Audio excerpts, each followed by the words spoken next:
So you're running an ads campaign.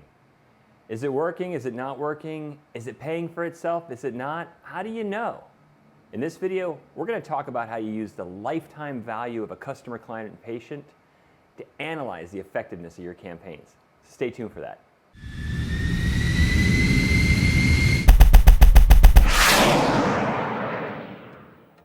So often we deal with clients who work with us to run ad campaigns. They might run ads on Google or Facebook, Instagram, and frequently what we hear from them is, we're spending all of this money and we're only getting this number of customers, clients, or patients. I don't think this is working. That costs way too much. And it's at that point that we have to go through an exercise. We have to help them understand the true value of a new customer, client, or patient. The true value is not in that initial transaction that occurs. The true value is the lifetime value of that customer, client, or patient. And this needs to be calculated. And to effectively judge whether or not an ad campaign is bringing in leads cost effectively, you need to know how much you're willing to spend for that lead. The first thing you need to do is you need to define the services that you offer and how they relate to each other. It's a buyer's journey. They might start out with a consultation, and then if you're healthcare, maybe they get hormone therapy. Then maybe a few months later, they decide to come back to you for one of the weight loss programs you're running. Finally, they end up being an ongoing patient coming in for all different types of services that you offer. And this is the buyer's journey. So step one, for your business, determine what it is that the buyer buys and when do they buy it, and put that in your spreadsheet. Do this. I'm going to pretend like we are a healthcare practice. So the first thing is the patient is going to come in for a consultation. And then, like the example I said, we will have hormone therapy. And then maybe they decide to come back and join one of our weight loss programs. And maybe they then become an ongoing wellness patient. Maybe we have a subscription program for wellness.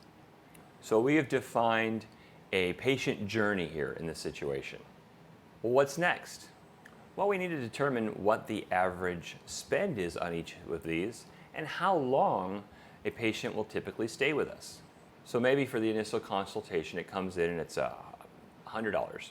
And then the hormone therapy, maybe they come in once a quarter for a period of time, and let's just say it's $300 per quarter. How often will they come in? Well, we'll say that they'll come in for 1 year. Maybe they come in for 2 years, but we're going to use that as the example, 1 year. Now we have this weight loss program that they can join, and that is, let's just say it's $50 a month, and they tend to stay on it for a year as well. And then what about later, after they've done this? They maybe join one of our ongoing wellness programs. Maybe we have an offer where they can use our concierge medicine service for, say, it's $600 per year, and maybe they end up doing that on average for 2 years. So maybe I'll put another $1,200 in here. I've defined that patient journey and I've quantified the revenue associated with that. And I've taken into account how long each of these would be. So for this potential patient, what is my total anticipated revenue? So that's anticipated revenue of $3,100. Well, the next thing we have to answer is, what's our margin? What's our typical margin? Maybe you do it specific for each one of these, or maybe you do it average for the whole. In this example, I'm just going to choose one average.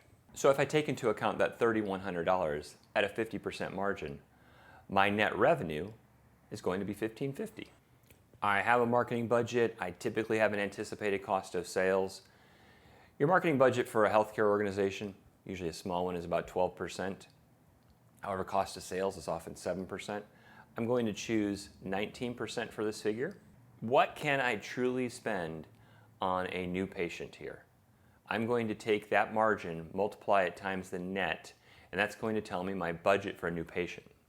So I am willing to spend about $295 for a new patient in my practice. Now, taking into account conversion rates from leads to patients, that is phone calls that actually turn into appointments for this consultation, that's the beginning of that patient journey, I can back into what I'm willing to spend per lead. And say in our practice, When somebody calls, they pretty much know they want to do this. They just have to be persuaded. But I don't want to overstate it. So for this practice, I'm going to say we have an appointment rate of 50%. Half the callers actually make the appointment for the consultation. The consultation's inexpensive. It's only $100. So this is something that has a lower barrier, and the patient's clearly interested enough to call. So 50% is a good number to put here. So if 50% is the number there, then my budget for a new lead is, let's call it $147. So now I can turn this over to my team that is running the campaigns and say, we need to spend no more than $147 for an inbound phone call. And they can work with that. They're going to back into things like click-through rates and engagement rates, and they're going to look at how people are interacting with the ad, and they're going to do all that work behind the scenes. But at the end of the day, they have a number that you can manage to, and they are managing to $147 per lead. Now that presumes that 50% appointment rate was accurate. And if you find that that appointment rate changes, that the real number is 33%, there are two things that can happen. One, it could be just that the types of people calling in are calling in and they really aren't qualified or as qualified as you expected. In which case you probably want to refine the copywriting in your ads or the copywriting on your website. Alternatively, it might point to an issue in your own office. It's common for the people answering the phone to not necessarily have sales training or sales skills. And so my person might ask a question and that caller or that recipient of the call might not ask for the appointment, say, okay, when can we get you scheduled? So there's often an opportunity for training there. We always recommend to record inbound calls. That way you can help train the people converting them. But this is how you want to make sure you approach any campaign you're writing. Start with the lifetime value of a customer, client, or patient. Determine that buyer's journey. Determine all the things they'll purchase. And for each of those things, determine how long they'll be on it. Then quantify that and have a number. That number, use that number to generate what your net revenue is based on your target margin or the margin you typically get for those services. Take into account your marketing cost of sales budget. For some businesses, it's 10%. For other businesses, it's 50%. Depends on your business. Use that number to back into your budget for getting a brand new customer, client, or patient. Once you have that number, use that conversion rate of getting somebody from the inquiry to actually becoming a customer, client, or patient to determine your budget per lead. Once you have your budget per lead, let the professionals do their job.